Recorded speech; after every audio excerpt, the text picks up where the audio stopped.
प्रतिनिधियों को मिलने वाला है। लगभग 1400 से अधिक प्रतिनिधि यहाँ एक्सपेक्टेड है, अपेक्षित है। बहुत उत्साह से सभी यहाँ आए हैं। सामान्यतः ऐसा अपना प्रतिनिधि सभा के प्रारंभिक सत्र में उद्घाटन के तुरंत बाद हम ऐसे महान भाव अपने साथ अपने बीच में जो नहीं है, देश के लिए, दुनिया के लिए अच्छे सोचे, अच्छे किए, ऐसे सभी महान भाव मातृशक्ति को हम स्मरण करते, श्रद्धांजलि समर्पित करते।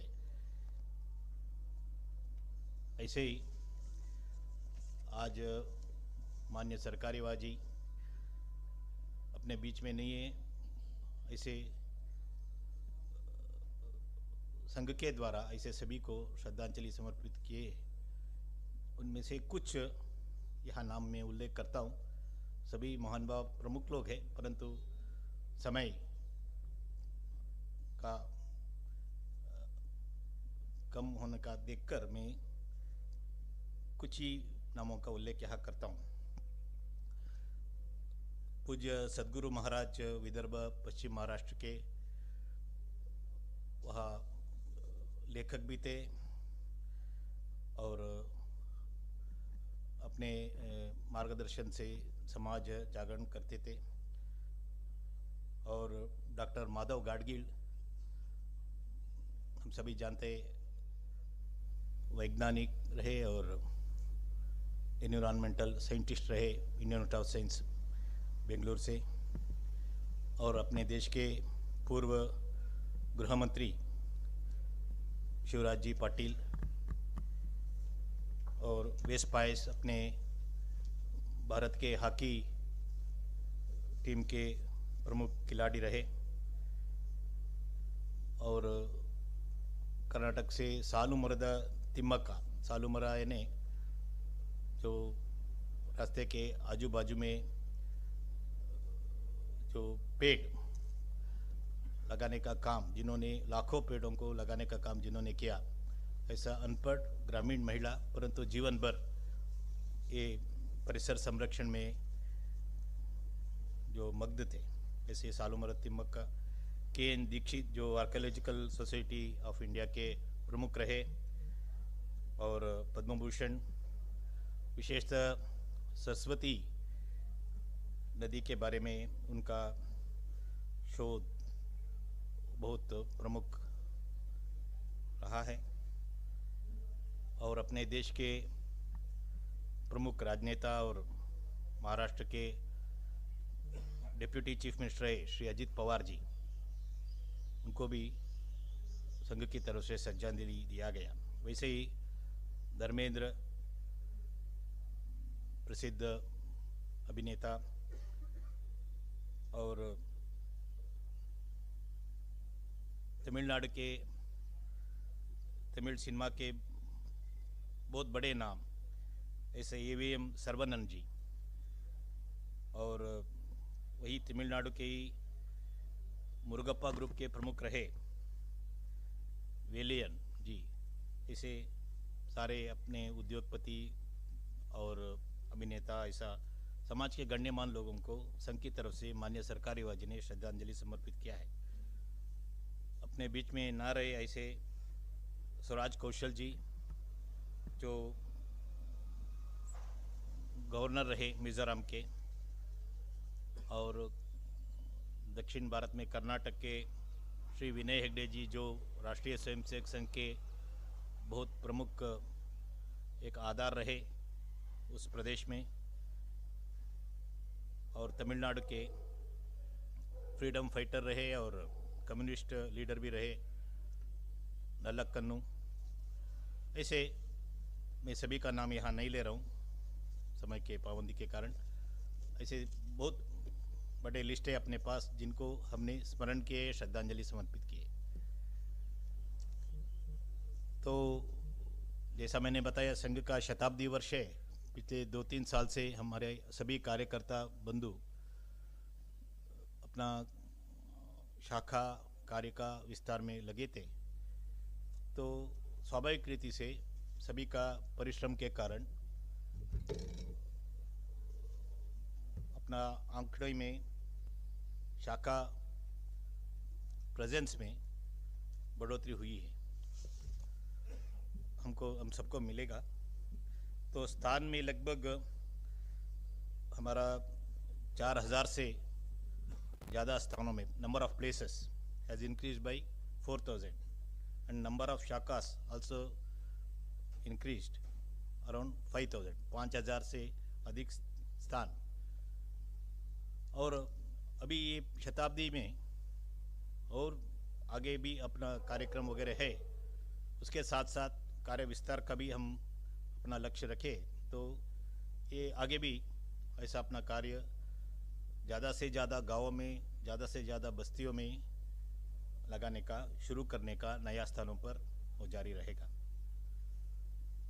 इस शताब्दी वर्ष का शुरुआत तो पिछले अक्टूबर 2 तारीख, अक्टूबर 2 नागपुर में परम पूज्य सरसंघ चालक जी के उद्बोधन से शुरू हुआ, जिसमें उस शताब्दी कार्यक्रम का उद्घाटन कार्यक्रम में पूर्व राष्ट्रपति रामनाथ कोविंद जी भाग लिए। उसके एक दिन पहले दिल्ली में भारत सरकार ने संघ के इस शताब्दी वर्ष के संदर्भ में एक कमोमरेटिव कॉइन और स्टैम्प का रिलीज़ किया, जिसमें देश के प्रधानमंत्री नरेंद्र भाई मोदी जी और संघ के सरकारी व मान्य दत्तात्रेय होसवाड़े जी भाग लिए थे। शताब्दी वर्ष के अपना सभी प्रयासों में मुख्यतः 2 उसका आयाम है, डायमेंशंस। एक तो अपना संगठनात्मक विस्तार, उसके लिए सबसे अपना शाखा विस्तार के बारे में हमने ज़्यादा ध्यान देते आए हैं। साथ साथ समाज संपर्क करने का, समाज में एक सद्भाव निर्माण करने का, समाज के सभी सज्जन शक्ति को साथ में लेकर समाज संगठन का, समाज परिवर्तन का, समाज जागरण का काम में लगने का अपना प्रयास है।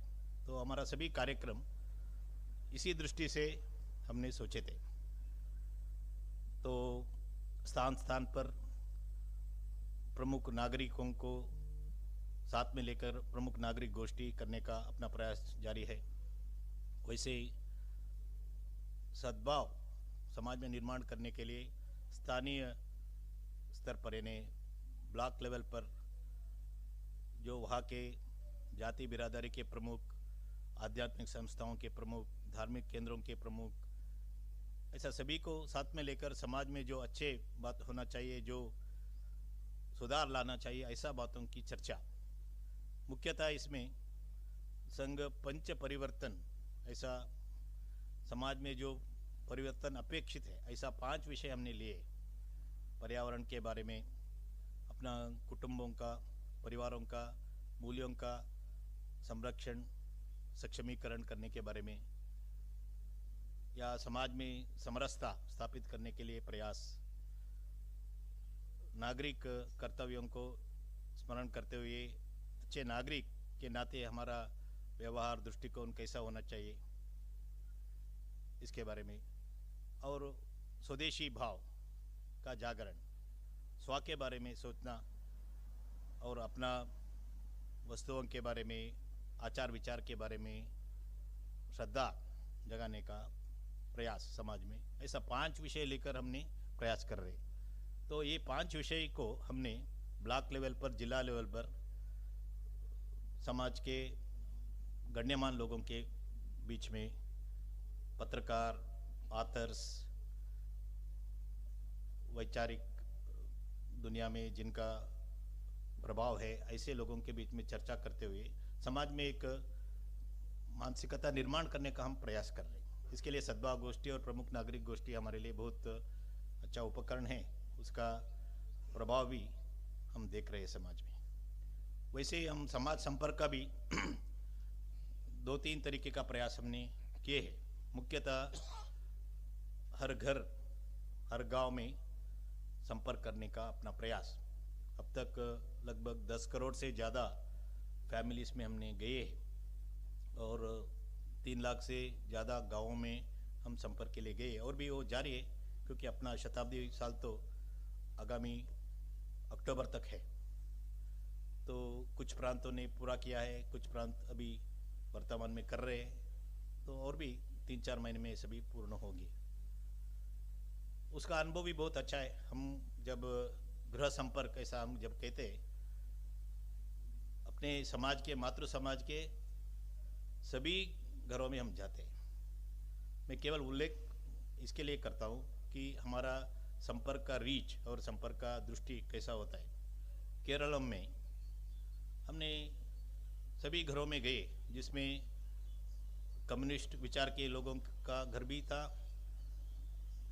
पूजा पद्धति के दृष्टि से मुस्लिम, क्रिश्चियन, ऐसा फैमिलीज में भी हमने गए। सभी जगह पर हमको अच्छा स्वागत मिले। ये कि छोटा एक प्रदेश में अपने स्वयंसेवकों ने, केरल के एक छोटा प्रदेश में लगभग 55,000 मुस्लिम घरों में, 54,000 क्रिश्चियन घरों में गए। सभी जगह पर हमको स्वागत मिले। हम राष्ट्र के बारे में, देश के जो परिवर्तन, समाज में पंच परिवर्तन का विषय जो है उसके बारे में हमने चर्चा की, सभी ने स्वागत भी किए। ऐसे विचार के दृष्टि से हो, पूजा पद्धति के दृष्टि से हो, सभी तरीके के घरों में, वनवासी प्रदेश में भी, जनजाति प्रदेश में भी अपना संपर्क घर घर में, गांव में बहुत अच्छी तरह से हुई। वैसे ही अपना हिंदू सम्मेलन देश में लगभग अभी तक मोर देन 36,000 जगह पर अपना हिंदू सम्मेलन हुआ है और भी होने वाला है।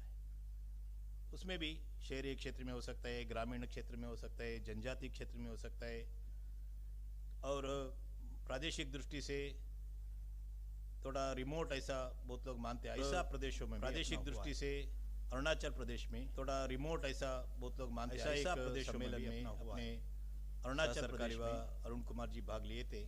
ऐसा एक सम्मेलन के लोगों का कहना है, सहसरकारी अनप्रेसिडेंट कभी भी ऐसे समाज के सभी बंधु के लोगों का कहना है, देश के बारे में, समाज के बारे में अनप्रेसिडेंट कभी भी ऐसे ऐसा बड़ी संख्या सभी बंधु पहले नहीं हुआ आकर देश के बारे में, समाज के बारे में हिंदू सम्मेलन हो, बड़ी संख्या में पहले नहीं हुआ। ऐसा सभी अपना समाज संपर्क का हिंदू सम्मेलन हो, गृह संपर्क और समाज के सभी लोगों को साथ में लेकर आगे बढ़ने का अपना प्रयास जो है, उसके लिए अच्छा रिस्पांस, प्रतिसाद समाज से मिल रहे। हम जैसा मैंने बताया आगे भी 3-4 महीने हम इसको आगे बढ़ाने वाले हैं। देश के परिस्थिति के बारे में भी सामान्यतः ऐसा प्रतिनिधि सभा में अपना चिंतन चर्चा होती है। तो माननीय सरकारी वाजी ने अपना प्रतिवेदन में भी उसका उल्लेख किया है। उसमें मुख्यतः जो नक्सल पीड़ित प्रदेश था, जिसमें सरकार के प्रयास, उसके कारण जो अभी परिस्थिति सहज हो रही, नॉर्मल हो रही, तो सरकार का इस प्रयास को संघ स्वागत किया है। दूसरा, मणिपुर में अभी तक जो चल रहा था, वहाँ की परिस्थिति ठीक नहीं था, वो सुधार रहे। वहाँ पॉलिटिकल जो स्टेबिलिटी आ रही, और उससे ज़्यादा समाज के सभी जनजाति के बंधु प्रमुख लोग साथ में मिलकर सोचने का जो प्रयास है, उसमें संघ का भी एक भूमिका है। उससे उसका परिणाम मिल रहा है, उसको भी संघ स्वागत कर रहे हैं। और वैसे अपने पड़ोसी देश बांग्लादेश में हम सभी जानते हैं, हिंदुओं के लिए बहुत कठिन परिस्थिति निर्माण हुआ था, अभी भी है।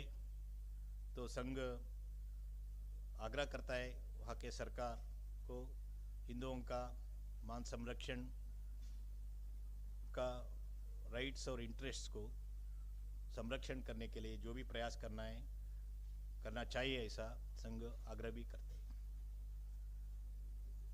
देश के 4 प्रमुख महानगरों में परम पूजनीय सरसंघ चालक जी डॉक्टर मोहन भागवत जी का व्याख्यान माला हुई। दिल्ली में, मुंबई में, बेंगलुरु में और कोलकाता में। इसके अलावा सरसंघ चालक जी सामान्यतः सभी राज्यों का प्रमुख शहरों में, मुख्यतः कैपिटल्स में गए हैं, वहाँ भी संवाद किया है। ये 4 महानगरों में और बाकी जगह पर भी समाज के साथ परम पूज्य सरसंघ चालक जी का संवाद और मार्गदर्शन, उसमें बहुत अच्छा परिणाम निकल रहे हैं। सभी तरीके का प्रश्न देश के बारे में, हिंदू समाज के बारे में, संघ के बारे में जो भी था, सभी को परम पूज्य सरसंघ चालक जी ने बहुत सभी हम सबके लिए मार्गदर्शक ऐसा उत्तर उन्होंने दिया है।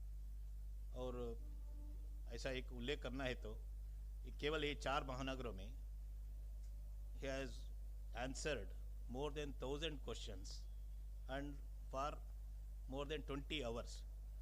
आप अलग अलग दृष्टि से देखें तो कुछ सीधा संवाद वहाँ क्वेश्चन आंसर हुआ है, उसके एक साइड एक्टिविटी के नाते, साइड प्रोग्राम के नाते भी कुछ चयनित महान भावों से संवाद हुए, सभी मिला दिया। तो ये केवल 4 महानगरों में ऐसा 20 घंटे से भी अधिक केवल क्वेश्चन आंसर के लिए सरसंघ चालक जी ने अपना समय दिया है। मैं इसके लिए उल्लेख कर रहा हूँ, संघ समाज के साथ, समाज के जो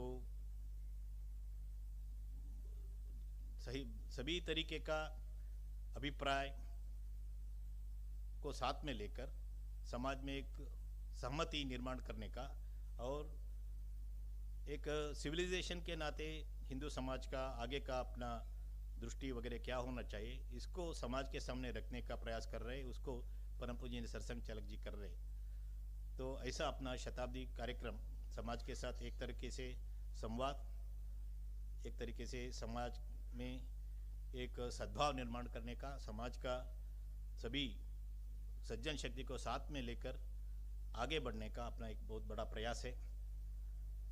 जैसा मैंने बताया, आगे अक्टूबर तक ये प्रयास जारी रहेगा। बाद में भी ये सभी शताब्दी अपना ऐसा समाज के साथ इंटरेक्शन में जो भी हमको वहाँ से जो प्रतिसाद रिस्पांस मिला है, गुडविल मिला है, उसको आधार बनाकर संगठन का विस्तार, समाज जागरण का कार्यक्रम और भी तेज गति से हम करने का हमने तय किया।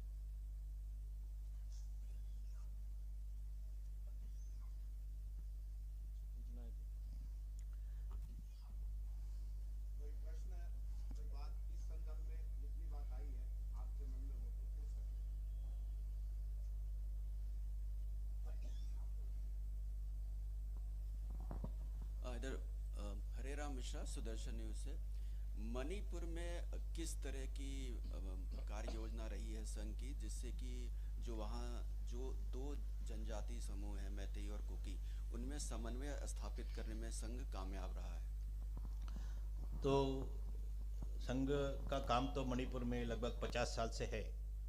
तो वहाँ मैतेई, कुकी, नागा सभी जनजाति के बीच अपना संपर्क भी है, उस समुदायों से संघ के स्वयं से कार्यकर्ता भी है।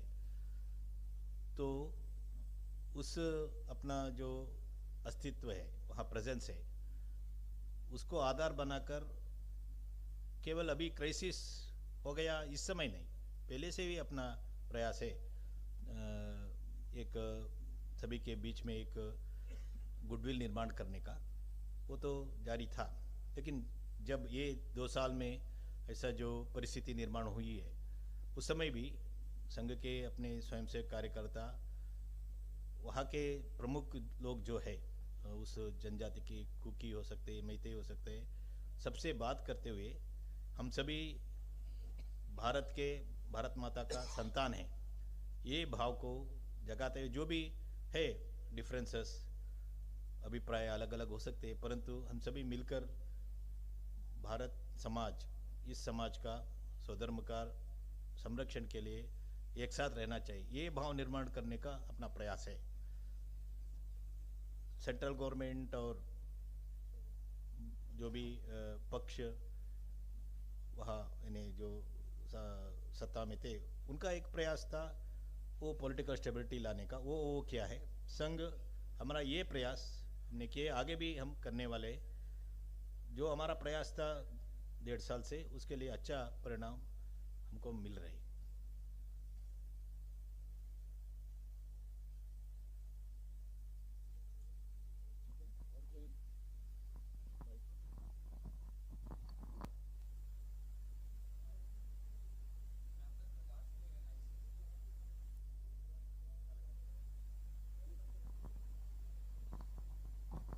हेलो, मैं अमृत प्रकाश हूँ एएनआई से।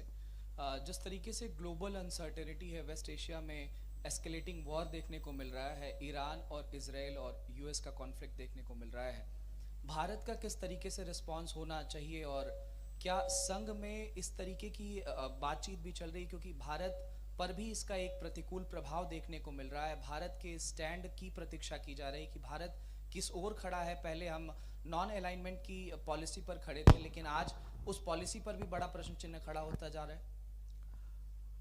नहीं, भारत सरकार क्या करना चाहिए भारत सरकार तय करते।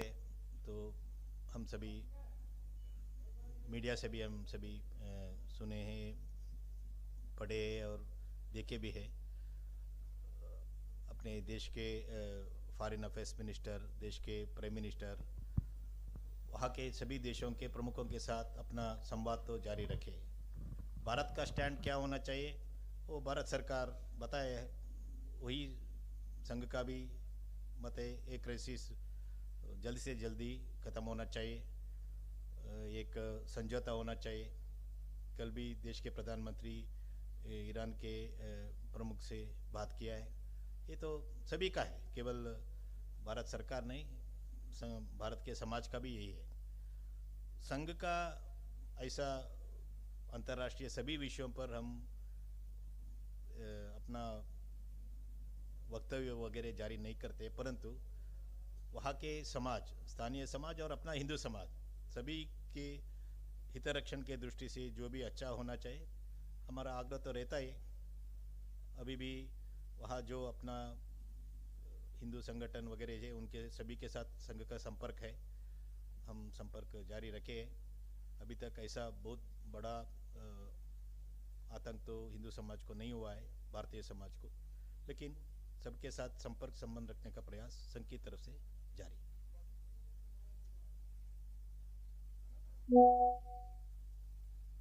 नमस्कार sir, Devendra Rawat, DD news से। सर, ऐसी खबरें भी थी कि संघ के जो अपने संगठनात्मक स्ट्रक्चर है उसमें भी चेंजेस कर रहे हैं आप लोग, तो क्या उस पर कुछ फाइनल सिनेरियो सामने आया है सर? नहीं, समय समय पर ये तो होता रहता है, ये बहुत विशेष बात नहीं है।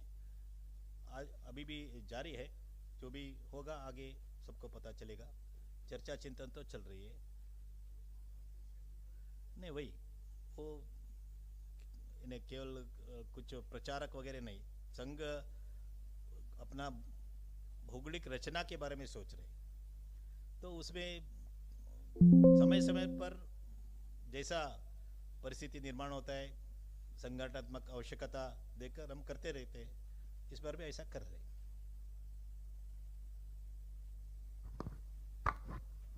सर, मैं वीरेंद्र हूँ पंजाब केसरी से।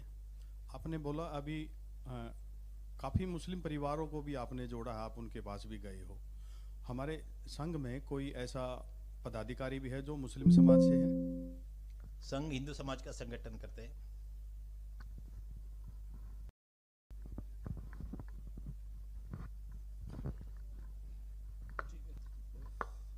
नमस्कार, मैं विनोद लाहौट सर, पंजाब केसरी टीवी से हूँ। सर, अभी आपने भी बताया और हम देख रहे हैं कि हिंदू सम्मेलन जगह जगह आयोजित किए गए हैं जिनमें हिंदू एकता की बात हम मंच पे करते हैं। लेकिन एक चीज़ है कि जो अभी हम सामने आई है देश भर में यूजीसी को लेकर, जहाँ एकता की जो बदलाव आया है, यूजीसी ने जो बदलाव किया, तो हमारे सोकर जो हिंदू संगठन थे वो सड़कों पे थे, वो सरकार के खिलाफ नारेबाजी कर रहे थे। सुप्रीम कोर्ट ने संज्ञान लिया, उस पर रोक लगा दी, तो अब दलित समाज सड़कों पर है। तो इसमें हम जानना चाहते हैं कि संघ कहाँ खड़ा है, किस साइड है, संघ का क्या स्टैंड है? संघ का जन्म हुआ है हिंदू समाज का संगठन के लिए। हिंदू समाज में जो भी भेदभाव है उसको दूर करना, इसको लेकर आज भी संघ चाहता है समाज के सभी बंधु, सभी वर्ग एक साथ मिलकर हमको सोचना है। जो भी कुछ असंतुलन हुआ है यूजीसी में, उसके बारे में कोर्ट तो संज्ञान में लिया है और सरकार भी अपना प्रयास करेगा, वो तो एक बात है। परंतु संघ का प्रयास तो केवल इस समय नहीं, सभी समाज के सर्वबंधु, समाज के सभी वर्गों को साथ में लेकर संगठित करने का प्रयास है। तो संघ नेचुरली संघ चाहता है ये जल्दी से जल्दी हल होना चाहिए और समाज की एकता, देश की एकता, राष्ट्रीय एकता के लिए बाधा नहीं बनना चाहिए।